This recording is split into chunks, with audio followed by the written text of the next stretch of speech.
back to the channel. My name is Brian Kingsbury. Today we're going to do another Brian Reads the News segment. This one is coming to us from RemindMagazine.com. It's titled 6 Things You Never Knew About Western Icon John Wayne.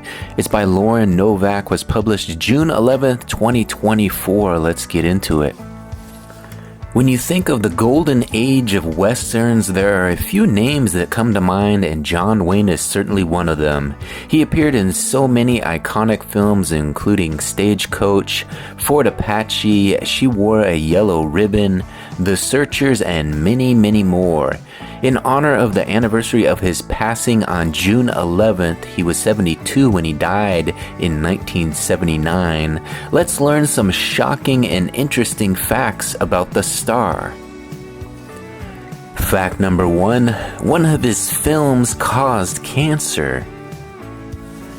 Known as one of the worst movies ever made, Wayne was cast as Mongol Emperor Genghis Khan in the 1956 film The Conqueror.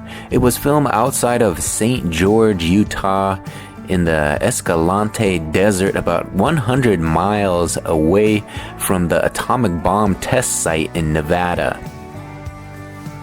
The federal government approved the location for filming, assuring the filmmakers that it was safe. Unfortunately, one of the main filming locations was actually radioactive hotspot, and years later, many of the cast members and crew started getting cancer diagnoses. They traced many of these back to the filming of this movie and the radiation they were exposed to. Reportedly, about 91 of the over 200 people working on the film had cancer, and 46 died from it. Fact number 2, he wore a toupee. Beginning in the late 40s, Wayne reportedly wore a toupee and often joked about it. Several of his wigs have even gone to auction over the years. Fact number 3, Joseph Stalin tried to have him assassinated. According to biographer Michael Munn, Stalin had 2 Russian hitmen hired to take out Wayne in 1951 due to his anti-communist views. Luckily, the FBI became aware of the plan and stopped them before Wayne was injured or killed. Fact number 4, John Wayne is not his real name.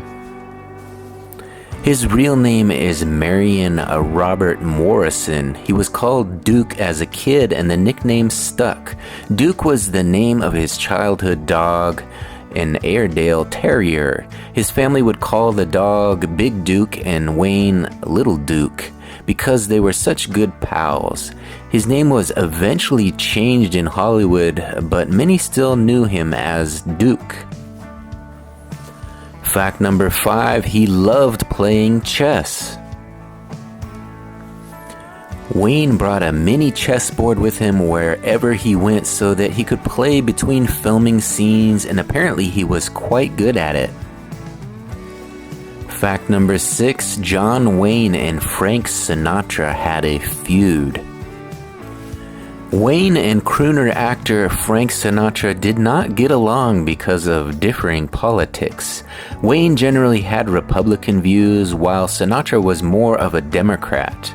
Once they were staying at a same hotel in Las Vegas, and Wayne made a noise complaint to Sinatra, which was not taken very kindly and ended with Wayne knocking out Frank's bodyguard. It seems that they patched things up in their later years though, as is evident in the photo above. Alright, there you have it, another successful Brian Reads the News segment. Hopefully you guys enjoyed these 6 things you never knew about Western icon John Wayne. If you want to check out this article, you can check it out at RemindMagazine.com. That's where I found it, all the photos, all the information. If you like these sort of things, don't forget to subscribe to the channel. I'm Brian Kingsbury on YouTube.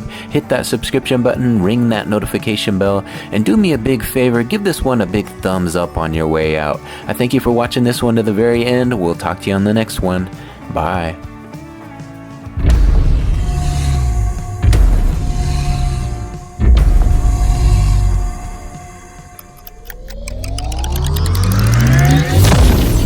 Welcome back to the channel. My name's Brian Kingsbury. Today we're going to do another Brian Reads the News segment. This one is coming to us from mentalfloss.com. It's titled 5 Things You Didn't Know About Wayne Newton.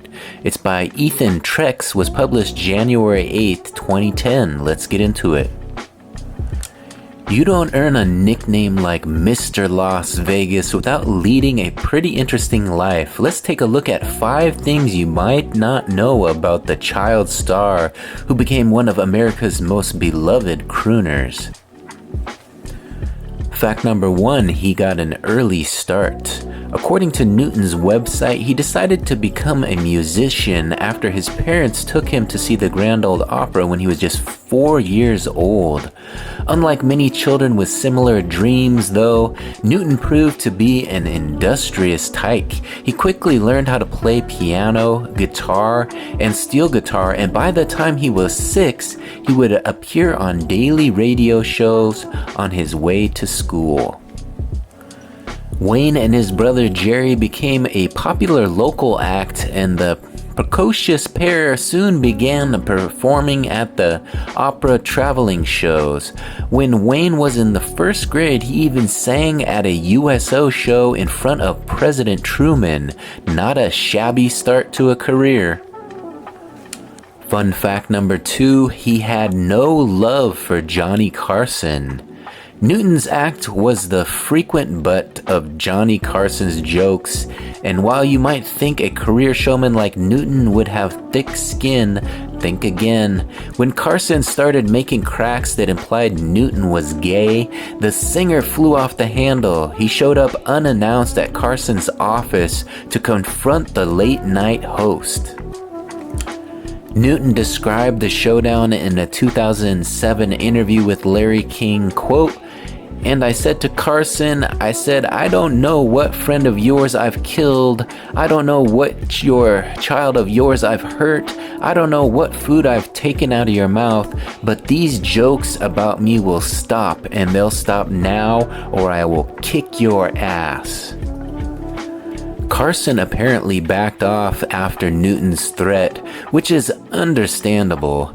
There may be, fates worse than having to admit Wayne Newton beat you up, but I can't think of any. Fun fact number 3, he nearly missed out on the song Dankeschön. Bobby Darin helped Newton get the hit song Dankeschön. Darin's influence on Newton didn't stop there, though. Darin also produced Newton's 1965 hit Red Roses for a Blue Lady and helped Newton make the jump from Vegas's small lounges to its main showrooms. In 2009, Newton said, quote, "If you ask me what I would be doing if there were not for Bobby Darin, I haven't the slightest idea." Fun fact number 4, he sued NBC.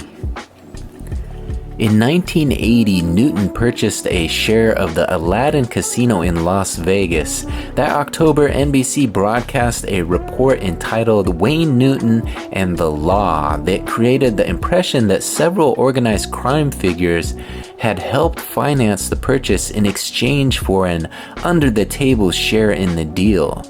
2 follow-up reports also made the same implications, which understandably irritated Newton. Newton sued NBC for libel, and after an 8-week trial in 1986, a Vegas jury awarded him $19.3 million, including $5 million in punitive damages. While that sounds like a major coup for Newton, a federal judge later reduced the award to $5.2 million, and NBC continued to fight the ruling. In 1990, a federal appeals court overturned the award entirely with a ruling that NBC's report had not been deliberately or recklessly false. Fighting a decade-long legal battle against NBC took its toll on Newton's wallet. When he filed for Chapter 11 bankruptcy in 1992, much of the $20 million in debt he was carrying stemmed from his legal fees. Fun fact number 5, he posted bail for Dana Plato. Plato's crime was anything but perfect, and police arrested her just minutes later.